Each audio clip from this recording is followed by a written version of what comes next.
తాజాగా రాష్ట్రంలో అనేక కీలక ఘటనలు చోటు చేసుకున్నాయి. ఒక రకంగా వైసీపీ పార్టీ ఉక్కిరిబిక్కిరైపోయేటువంటి పరిస్థితి.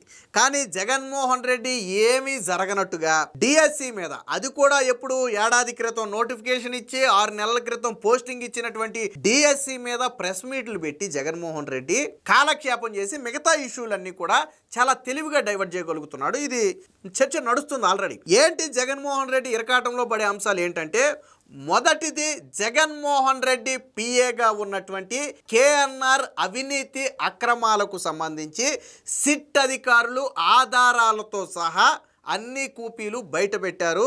రేపో మాపో ఈ వ్యవహారంలో ఈడీ ఎంటర్ కాబోతుంది. అసలు ఈ కేఎన్ఆర్ ఎవరు? ఈ కేఎన్ఆర్ అంటే 2019 వరకు, అంటే జగన్మోహన్ రెడ్డి సీఎం అయ్యే వరకు ముందు వరకు కూడా అద్దె ఇంట్లో నివసించినటువంటి వ్యక్తి. జగన్మోహన్ రెడ్డి సాక్షిలో 10,000 జీతానికి పనిచేసినటువంటి వ్యక్తి. రోడ్డు పక్కన ఒక టిఫిన్ బండి పెట్టుకుని జీవనాన్ని సాగించే కుటుంబం నుంచి వచ్చినటువంటి వ్యక్తి. ఇదంతా 2019 ముందు వరకు మనం చెప్పుకున్నాం. జగన్మోహన్ రెడ్డి సీఎం అయ్యాక ఎవరో తెలుసా? ఈ కేఎన్ఆర్ 4 రాష్ట్రాల్లో ఇళ్ళు ఉన్నటువంటి వ్యక్తి, 4 రాష్ట్రాల్లో కోట్ల రూపాయల ఆస్తులు ఉన్నటువంటి వ్యక్తి. ఒక సాఫ్ట్వేర్ కంపెనీలో భాగస్వామ్యం ఉంది, ఒక కార్ల షోరూంలో భాగస్వామ్యం ఉంది, వాళ్ళ భార్య పేరు మీద 2 కేజీల గోల్డ్ ఉంది, వాళ్ళ భార్య ఖాతాలో 20 కోట్ల రూపాయల లావాదేవీలు జరిగాయి, ప్రతి నెల లక్షల రూపాయలు వచ్చి వాళ్ళ అకౌంట్లో పడ్డాయి. ఇది నేటి కేఎన్ఆర్. ఇంకా చెప్పనా, డెప్త్గా చెప్పనా, కేఎన్ఆర్ ఒకరికి బినామీగా ఉండడం కాదు, కేఎన్ఆర్కే 2-3 వ్యక్తులు బినామీలుగా ఉన్నటువంటి పరిస్థితి. అంటే కేఎన్ఆర్ సంపాదించినటువంటి అక్రమ ఆస్తులు తన పేరు మీద, తన కుటుంబ సభ్యుల పేరు మీద పెట్టుకుంటే సరిపోక కొంతమంది బినామీలు వినియోగించుకుని వాళ్ళ పేరు మీద, వాళ్ళ కుటుంబ సభ్యుల పేరు మీద కూడా ఆస్తులు, స్థిర ఆస్తులు పెట్టినటువంటి చరిత్ర. ఇది నేటి కేఎన్ఆర్. మరి ఎలా వచ్చాయండి? 2019 వరకు అద్దె ఇంట్లో బ్రతికిన వ్యక్తికి జగన్మోహన్ రెడ్డికి ఎన్ని ప్యాలెస్లు అయితే ఎన్ని ఏరియాల్లో ఉన్నాయో అన్ని ప్యాలెస్లతో పాటు తిరుపతిలో అదనంగా మరొక ప్యాలెస్ కేఎన్ఆర్కు ఉంది. తమిళనాడులో ఉన్నాయి, కర్ణాటకలో ఉన్నాయి, ఆంధ్రాలో ఉన్నాయి, తెలంగాణలో ఉన్నాయి. కేఎన్ఆర్కు ఉన్నటువంటి ఆస్తులు ఇవి. అంటే ఒక బారు, హైదరాబాద్లోని ఒక బార్లో కూడా కేఎన్ఆర్కి వాటా ఉంది. బార్ అండ్ రెస్టారెంట్లో కేఎన్ఆర్కి వాటా ఉంది. ఎక్కడి నుంచి వచ్చాయి ఇవన్నీ కేఎన్ఆర్కి? జగన్మోహన్ రెడ్డి సీఎం అయిన తర్వాత ఎలా వచ్చాయి ఈ డబ్బులన్నీ? ఇన్ని జరిగితే కేఎన్ఆర్ని పిఏ అని జగన్మోహన్ రెడ్డి ఒప్పుకోరా. పిఏ అర్థాన్ని మార్చేశారు, పొలిటికల్ అసిస్టెంట్ అంట. జగన్మోహన్ రెడ్డికి రాజకీయ సలహాదారుడు అని చెప్పి పొలిటికల్ అసిస్టెంట్లైనా అర్థాన్నే మార్చేసి సాక్షిలో నిస్సిగ్గుగా లాసుకున్నారు కదా. ఇన్ని దొరికినాయి కదా, ఇన్ని ఆధారాలు బయట పెట్టారు కదా, బినామీలను బయట పెట్టారు కదా, ఆస్తుల్లో వాటాలను బయట పెట్టారు కదా, బ్యాంకు లావాదేవీలను బయట పెట్టారు కదా. మరి జగన్ ఎందుకు నోరు మెదపలేదు కేఎన్ఆర్ గురించి? నీ దగ్గర పని చేస్తున్నటువంటి కేఎన్ఆర్ స్టిల్ జగన్మోహన్ రెడ్డి దగ్గర ఉన్నటువంటి వ్యక్తి దొరికితే ఎందుకు మాట్లాడలేదు?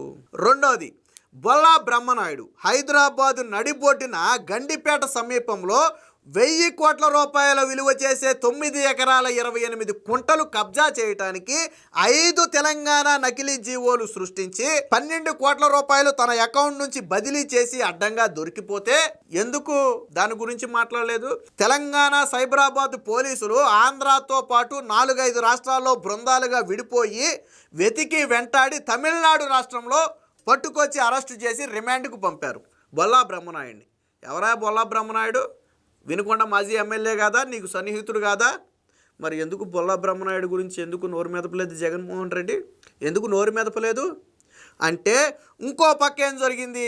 జగన్మోహన్ రెడ్డి ఏదైతే ఈ వైసీపీ హయాంలో జరిగిన లిక్కర్ స్కామ్ ఉందో, ఈ లిక్కర్ స్కామ్లో అత్యంత కింగ్ పిన్గా ఉన్నటువంటి వ్యక్తులను ఈడీ నిన్న అరెస్టు చేసింది. ఎవరిని అరెస్టు చేసింది?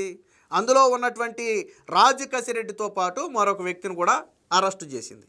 మరి ఎందుకు జగన్మోహన్ రెడ్డి దీని గురించి మాట్లాడలేదు? వాసుదేవరెడ్డి, రాజు కసిరెడ్డి, వాసుదేవరెడ్డి ఇద్దరిని ఒకేసారి ఈడీ అరెస్టు చేసి ఎందుకు ఈ లిక్కర్ స్కామ్లో ఈడీ అరెస్టుల గురించి జగన్ నోరు మీద పెట్టలేదు? ఇవన్నీ వదిలేసి జగన్ దేని గురించి మాట్లాడుతున్నాడు? డిఎస్సి గురించి మాట్లాడుతున్నాడు. డిఎస్సిలో ఏదైనా అవకతవకలు జరిగి ఉండుంటే, నిజంగా అభ్యర్థులకు అన్యాయం జరిగి ఉండుంటే నోటిఫికేషన్ అప్పుడు నువ్వు కోర్టుకి వెళ్ళాలి, లేదు ఎగ్జామ్ అయిన తర్వాత ఫలితాలప్పుడు కోర్టుకి వెళ్ళాలి, లేదు అంటే వాళ్ళకు పోస్టింగ్ ఇచ్చేటప్పుడు కోర్టుకి వెళ్ళాలి, ఇంకా లేదు అంటే పోస్టింగ్ అయిపోయిన తర్వాత అయినా కోర్టుకి వెళ్ళాలి.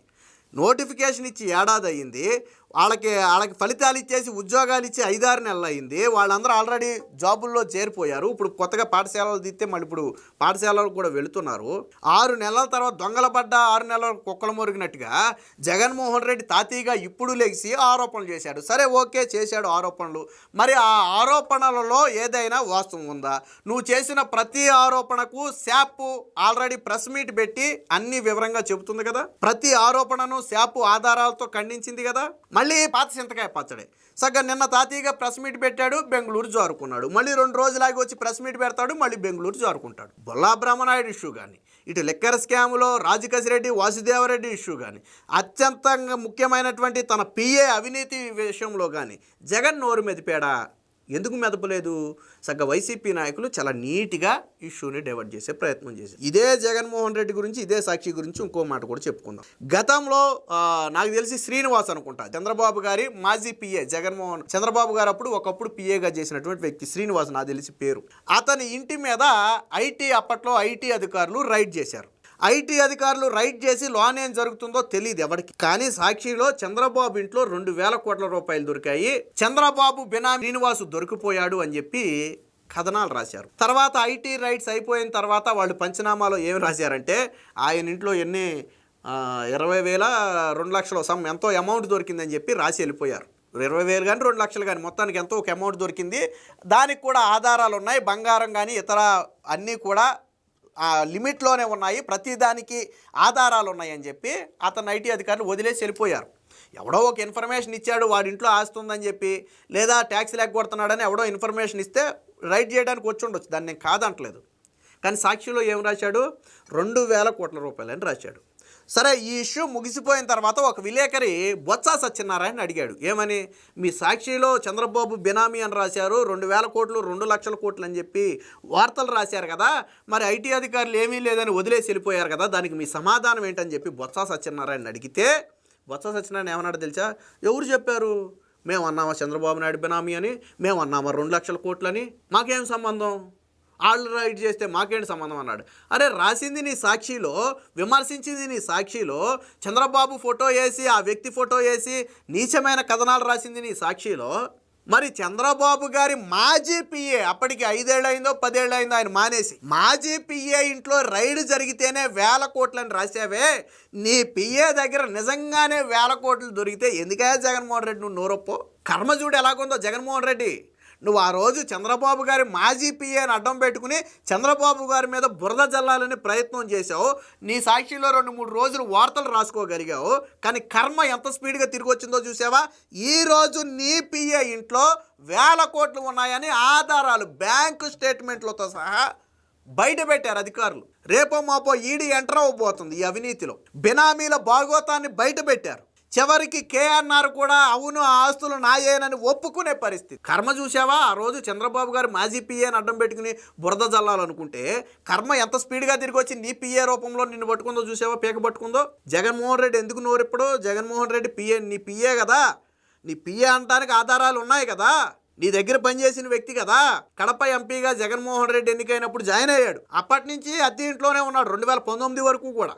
కానీ జగన్ సీఎం అయిన తర్వాత మాత్రం అమాంతం రేంజ్ మారిపోయి 4 రాష్ట్రాల్లో ఇళ్ళు, లగ్జరీ కార్లు, రెస్టారెంట్లో వాటా, బార్లో వాటా, ఒక సాఫ్ట్వేర్ కంపెనీలో వాటా, విజయవాడ బెంజ్ సర్కిల్లో ఉన్నటువంటి ఒక కార్ల షోరూంలో వాటా, ఆడ భార్యకేమో ఇంకొక 20 కోట్ల రూపాయల లావాదేవీలు అకౌంట్లో, 2 కేజీల గోల్డ్. ఎక్కడి నుంచి వచ్చిందా నీ పిఏకి ఇవన్నీ?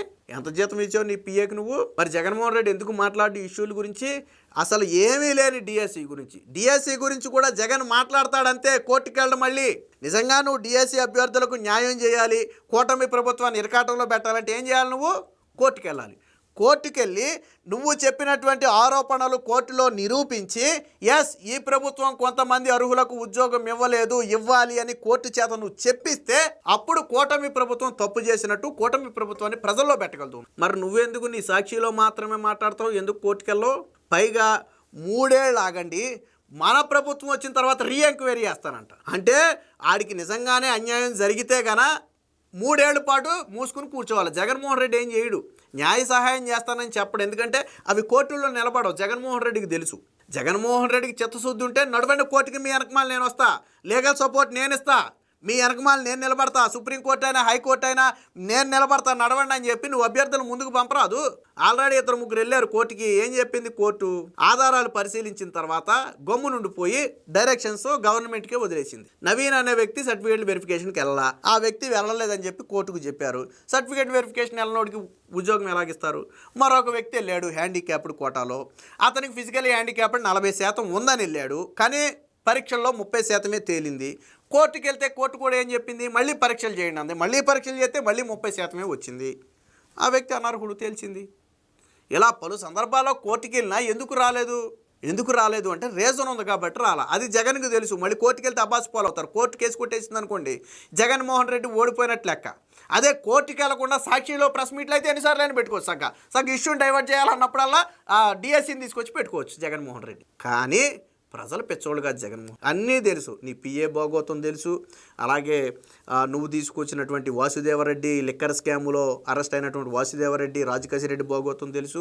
అలాగే బొల్లా బ్రహ్మనాయుడు 1000 కోట్లు కొట్టేయాలని చెప్పి నకిలీ జీవోలు సృష్టించేసి అరెస్ట్ అయ్యి ఈ రోజు జైల్లో ఉన్నటువంటి బొల్లా బ్రహ్మనాయుడు గురించి తెలుసు. ప్రజలకు అన్నీ తెలుసు. నువ్వేమనుకుంటున్నావు అంటే నేను డైవర్ట్ చేసేసాను ప్రజలను అనుకుంటున్నావు. డైవర్ట్ చేస్తే నేను ఎందుకు మాట్లాడతా ఈరోజు? నువ్వు నిజంగా డైవర్ట్ చేస్తే నేను ఈరోజు ఈ టాపిక్ గురించి మాట్లాడకూడదు కదా. అంటే ప్రజలు డైవర్ట్ అవ్వరు కూడా అనుకుంటావు అంతే. కాసేపు కాలం గడపడానికి నువ్వు డైవర్ట్ చేశాను అనుకుంటావు. రావటం, బెంగళూరు నుంచి రావటం, పొద్దున్నే రావటం, ప్రెస్ మీట్ పెట్టడం, సాయంత్రం వెళ్ళిపోవటం.